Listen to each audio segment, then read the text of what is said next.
ৰাজৰ একো নহয় সি মোৰ নিজৰ ল'ৰা তাকটো বচাবই লাগিব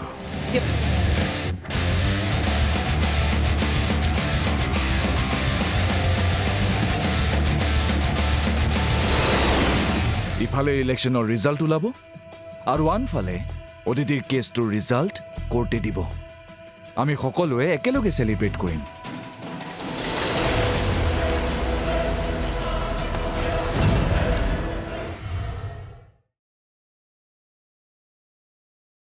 আপোনালোক পুত্ৰ স্নেহত অন্ধ হৈ আছে এবাৰ ল'ৰাটোক অপৰাধী হিচাপে চাবলৈ চেষ্টা কৰিবচোন তেওঁৰ প্ৰতি আপোনালোকৰ ঘৃণা উপজিব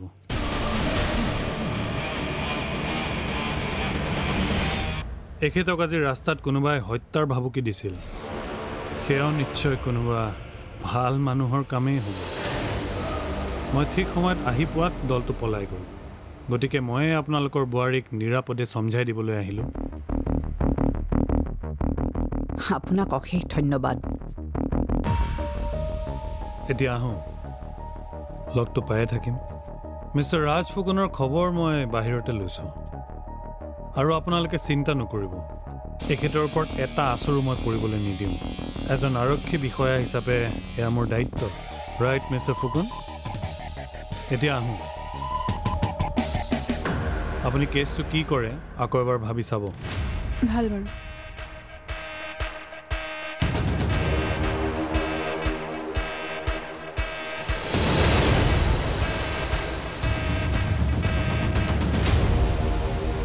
মই তোমাক সকলো কথা কম বৌ কিন্তু এতিয়া নহয় যদি কেতিয়া ৰাজক মই কিবা ক'লে মোক মাৰিব ওলাই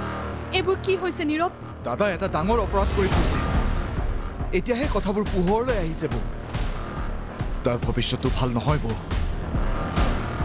তোমাৰ কপাল বেয়া আছিল যে তুমি তাৰ নিচিনা মানুহ এজনৰ লগত বিয়া হ'লা কি অপৰাধ কৰিছে ৰাজে মোক কোৱাচোন নীৰৱ মই নোৱাৰিম বৌ মই তোমাক হাতজোৰ কৰিছো মোক কথাটো কোৱা এইবোৰ নকৰিবা বৌ প্লিজ মোক কোৱা মই তোমাক পাছত কম চোৱা নীৰৱ তুমি যদি মোক কথাটো নোকোৱা তেনেহ'লে তুমি মোক চিৰদিনৰ বাবে হেৰুৱাব লাগিব তেনেহ'লে মোক কথাটো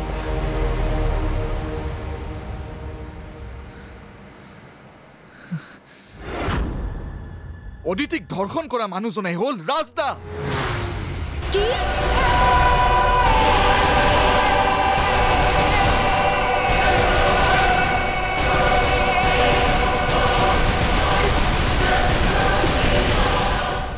কি সকলো শেষ হৈ গ'ল তই ইমান মুখ্য হলি কেনেকৈ কি দৰকাৰ আছিল অদিতিৰ পিছত আকৌ মানুহ লগাই দিবলৈ মোক কোনেও একোডাল কৰিব নোৱাৰে এবাৰ মোক ইলেকশ্যনত জিকি ল'বলৈ দিয়া যিমান ডাঙৰ পুলিচ অফিচাৰ নহওক কিয় সিহঁতক মই কি অৱস্থা কৰোঁ চাই থাকা মূৰ্খৰ দৰে কথা নকবি এইবোৰ কথা যদি ইলেকশ্যনৰ আগতে ওলায় কি হ'ব এবাৰ ভাবি চাইছ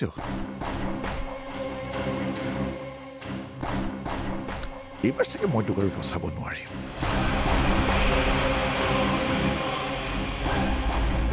ময়ো বাচিবলৈ কি কি কৰিব লাগে ভালদৰে জানো কি কথা কোৱা মা এজনী সাধাৰণ বোৱাৰীৰ আগত মই আত্মসমৰ্পণ কৰিম মই এইবাৰ শিক্ষা ময়ো ভালদৰে দিম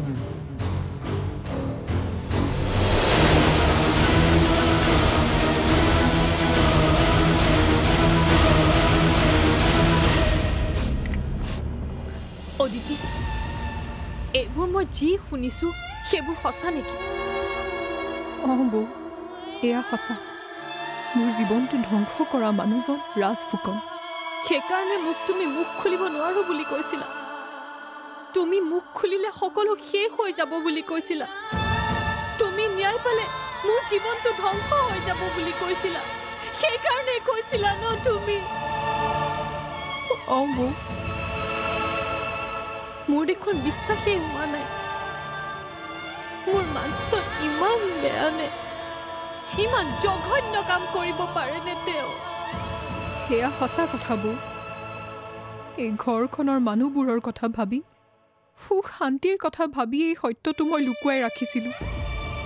আমাৰ জীৱনটো সঁচাকৈ আচৰিত যিজন মানুহে তোমাৰ জীৱন ধ্বংস কৰিলে সেইজন মানুহৰে মই সহধৰ্মিনী আমি এটা মুদ্ৰাৰ ইপিঠি সিপিঠি মোক ক্ষমা কৰি দিব বৌ আৰু মই লুকুৱাই ৰাখিব নোৱাৰিম মই আগতে অনুমান কৰিছিলোঁ মই জানিছিলোৱে মোৰ জীৱনটো এনেকুৱাই হ'ব বুলি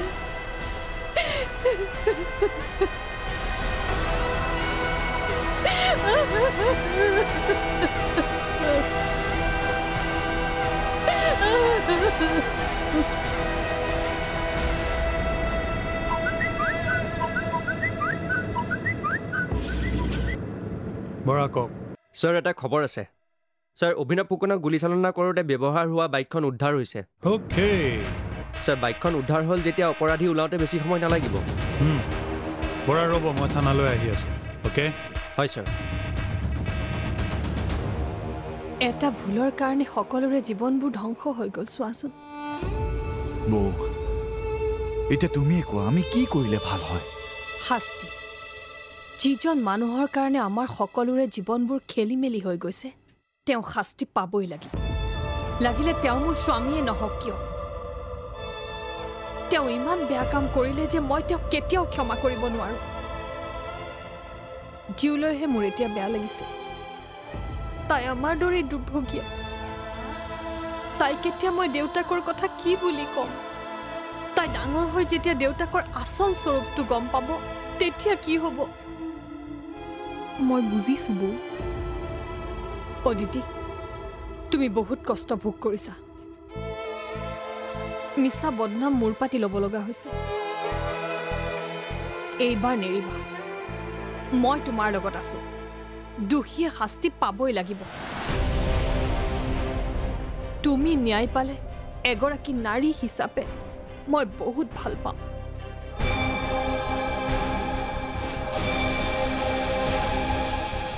আপুনি এতিয়াই বৌক কথাবোৰ কৈ দিব নালাগিছিলে মোৰ উপায় নাছিল দিদি মই বাধ্য হ'লোঁ এতিয়া বৌয়ে সকলোকে কথাবোৰ কৈ দিলে কওক এতিয়া সকলোৱে কথাবোৰ গম পালে একো প্ৰব্লেম নহয় এনেও আমি সকলোকে কথাবোৰ ক'বই লাগিব মা তোমাৰ কি হৈছে কিয় কান্দিছা নাকান্দিবা না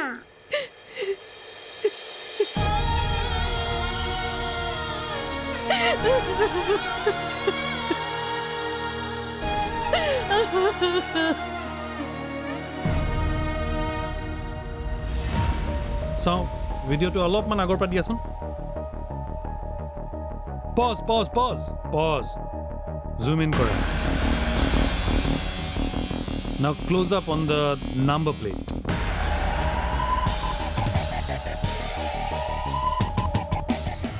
এনেকুৱা লাগিছে যেন এটা ডাঙৰ বিপদে আমাৰ ঘৰখন গ্ৰাস কৰি পেলাব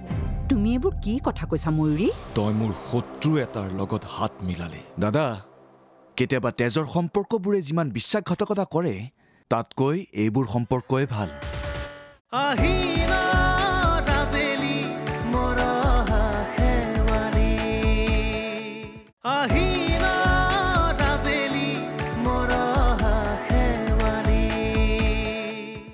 দেউতা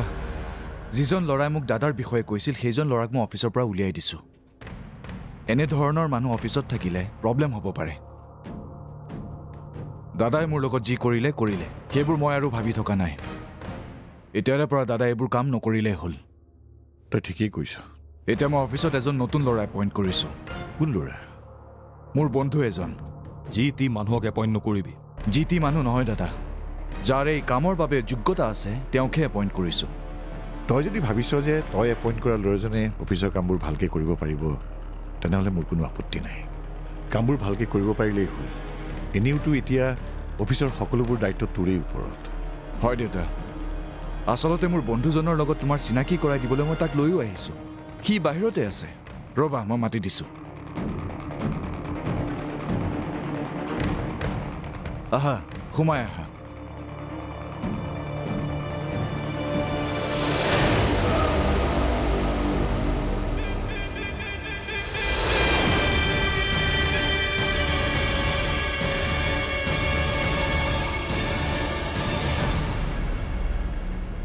তুমি কিবা টেনশ্যনত আছা নেকি ময়ূৰী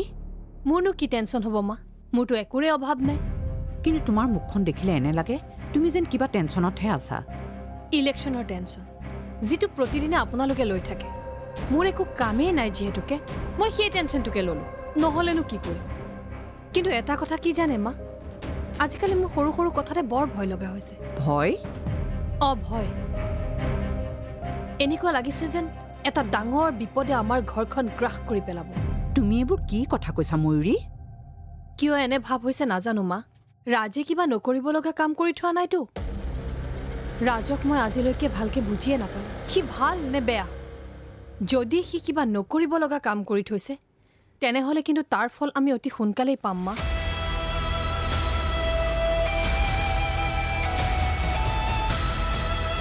এওঁতো দিগন্ত বৰা এওঁটোৰ বন্ধু হ'ল কেনেকৈ এনেকৈ দাদাই দিগন্তৰ লগত অদিতিৰ বদনাম কৰিছিল গতিকে মই দিগন্তৰ লগত কথা পাতি কথাবোৰ বুজি ল'লোঁ সঁচা কথাটো কি তাতে দিগন্ত অদিতিৰো ককায়েক ই আমাৰ অফিচত কাম কৰিব নোৱাৰে কিয় প্ৰশ্ন নকৰিবি প্ৰশ্ন কৰিব লাগিব দাদা সেই পষ্টটোৰ বাবে এজন ব্যক্তিৰ যিখিনি যোগ্যতাৰ দৰকাৰ আছে সেইখিনি দিগন্তৰ আছে ৰবি কিন্তু দিগন্ত হ'ল এজন সাংবাদিক তেওঁ নিজৰ প্ৰফেশ্যনটো এৰি আমাৰ অফিচত কাম কৰিব জানো দেউতা তোমাৰ স্মৃতি শক্তি কেনেবাকৈ দুৰ্বল হৈছে নেকি বাৰু নীৰৱ কিয় তুমিয়ে দেখোন চেনেলৰ এডিটৰজনক ফোন কৰি তেওঁক চাকৰিৰ পৰা উলিয়াই পঠিয়াইছিলা মই সকলো জানো দেউতা দিগন্তই কোনোমতে কিবা এটা কৰি চলি আছিল তাৰ লগতে এইবোৰ কৰি অন্যায় কৰা হোৱা নাই জানো তই মোক অপমান কৰিছ সঁচা কথা কৈছো দেউতা দিগন্তৰ গাত একো দুখ নাই তোমালোকেই তাক নিবনুৱাৰ শাৰী লৈ আনিলা সেইকাৰণে মই দিগন্তক সহায় কৰিছো তেওঁৰ ওপৰত মোৰ পুৰা বিশ্বাস আছে তেওঁ এই কামটো নিয়াৰিকৈ কৰিব পাৰিব ঠিক আছে তই যদি ভাবিছ দিগন্তই কামবোৰ কৰিব পাৰিব তেনেহ'লে মোৰ কোনো আপত্তি নাই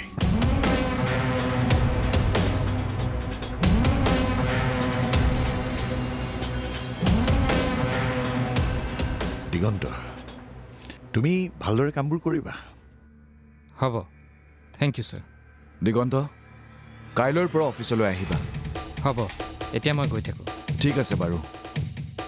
ৰাজদা আহিছোঁ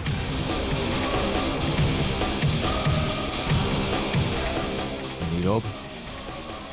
তই মোৰ শত্ৰু এটাৰ লগত হাত মিলালি দাদা কেতিয়াবা তেজৰ সম্পৰ্কবোৰে যিমান বিশ্বাসঘাতকতা কৰে তাতকৈ এইবোৰ সম্পৰ্কই ভাল তেওঁ নিস্বাৰ্থভাৱে অতিথিক সহায় কৰি আহিছে ভালেই হৈছে এতিয়া আমিবোৰ মিলি সঁচা কথাবোৰ খান্দি উলিয়াব পাৰিম এতিয়া গাঁতটো খান্দোতে সাপে ওলায় নে কেঁচুৱে ওলায় সেয়া সময়েহে ক'ব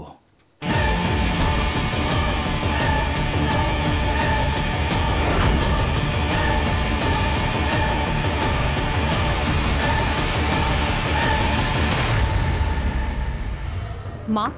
আপুনি নহ'লে দেউতাক লৈ কেইদিনমানৰ কাৰণে ঘৰৰ পৰা আঁতৰি থাকক কিয় ক'লা নহয় মানে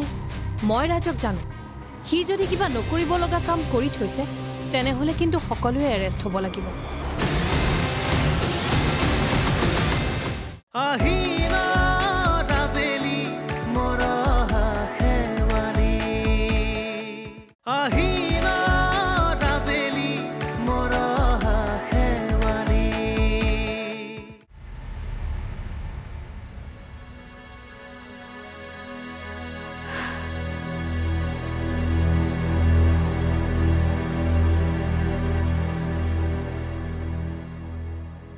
মাজনীয়ে ফোনত কি ক'লে সকলো ঠিকে আছেতো ক'তনো ঠিকে আছে তাইৰ লগত কথা পতাৰ পিছৰ পৰা মোৰ কথা এটা ভাবিহে মনটো খেলি মেলি লাগি আছে কি কথা কোৱাচোন এই নীৰৱেও যে কাম একোটা কৰে নহয় কাম একোটা কৰাৰ আগতে অকণমান ভাবি চিন্তি কৰিব লাগে নে নালাগে কওকচোন নীৰৱে কি হ'ল ভালকে বুজাই নোকোৱা কিয় সিনো দিগন্তক ক'ত বিচাৰি পালে মই নাজানো আৰু কি এতিয়া বোলে দিগন্তক আনি নিজৰ অফিচত সোমোৱাই লৈছে এই দিগন্তৰ কাৰণে সিহঁতৰ সংসাৰখন লৰক ফৰক হৈছিল নে নাই সেইটো কথাটো নীৰৱেও জানে তাৰ পাছত আৰু এনেকৈ নিজৰ অফিচত আনি সোমোৱাই ল'ব নালাগে নহয় এই দিগন্তটোৰ হৈছে কি সেইদিনা দোকানলৈ যাওঁতে গালি পাৰি পঠিয়াই দিছোঁ তাৰ পিছতো সি বাৰে বাৰে এইবোৰ এতিয়া গৈ অফিচত সোমাই ল'ব লাগে ন এতিয়া মানুহে বদনাম নুলিয়ালেই ৰক্ষা। তাকেইতো মাজনীও সিমান এটা ভাল পোৱা নাই কথাটো। দেউতা তুমি নীৰৱক একো এটা নকলা কিয়? এতিয়া তাৰ ইচ্ছামতে কোম্পানী কাম কাজ চলিব নেকি? এটা ফাল্টু ল'ৰাক এপইণ্ট কৰিলে।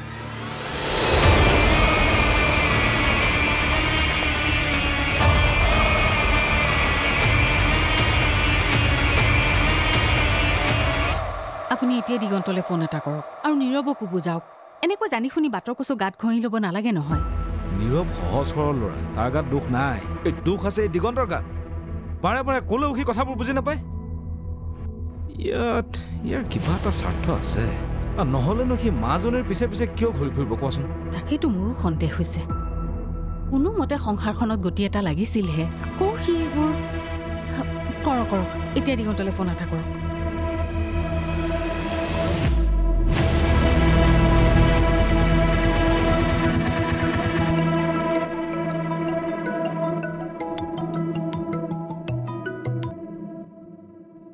হেল্ল' খুৰা,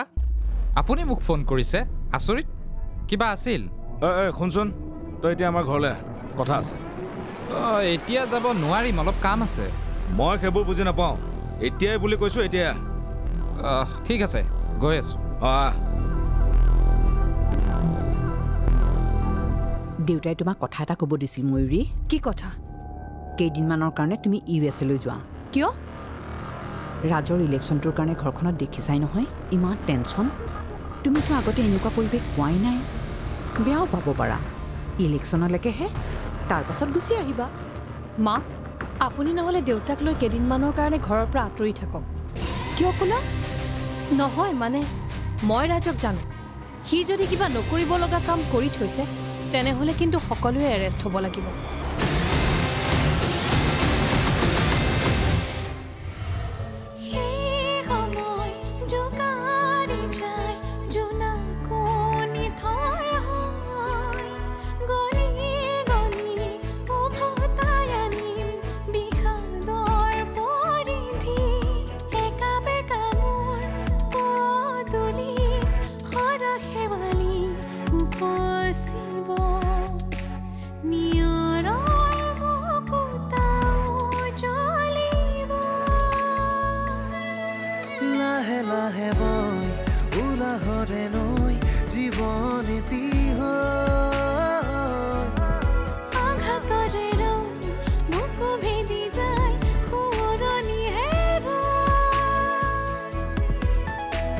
আহি